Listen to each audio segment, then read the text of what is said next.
You can kind of imagine this situation. There's an observer standing on top of a 150-foot tall building.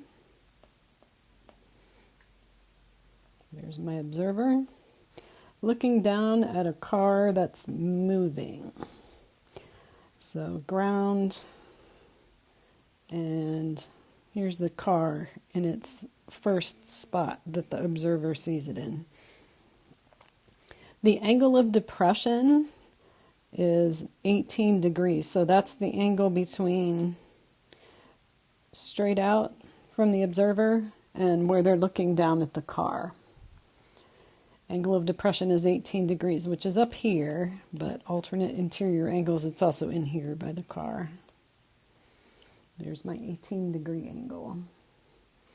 Then the car moves.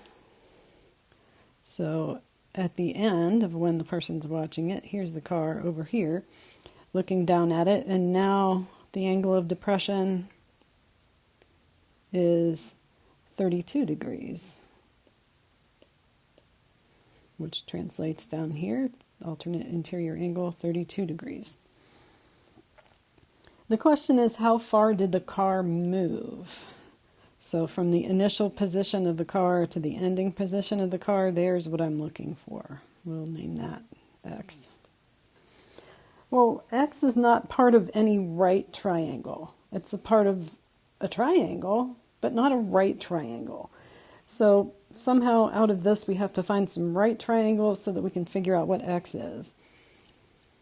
I'm going to look at the triangle that's formed by the final position of the car. So that's the purple one. And I'm going to name this bottom leg of the purple triangle B. And I'm going to draw it over here just without the car and the building and stuff. So we got right triangle, 150 feet, building, naming this B down here, and 32-degree angle of depression. Well, we can find a value for B without any trouble. I can use a tangent. Tangent of 32 degrees is opposite over adjacent, which means value of B, 150 divided by tangent of 32 degrees, which is 240, there we go, 0.05 feet. Which is nice, but it's not what we're looking for. We're looking for X. Well, there is another right triangle, and that's the one that's formed by the building and the car at its original position way out here. So building is 150 feet, 18-degree angle of depression, and we need a name for that distance that's from the building all the way out to the initial position of the car. I'm going to call that little a. It's easier to talk about it when it has a name.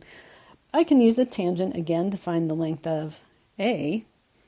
Tangent of 18 degrees is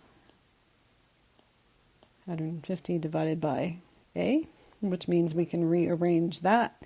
A is 150 divided by tangent of 18, which is 461.65 feet. But A is also not what we're looking for. What we're looking for is X, which goes from here to here, between the two positions of the car. But if we know A and we know B, X is just the difference between A and B. If I take all of A and subtract off B, what I have left is the thing that I'm calling X, which is what I want. So here we go. Let's subtract. We got 461.65 minus 240.05, and we get, during that time period, the car traveled 221.6 feet.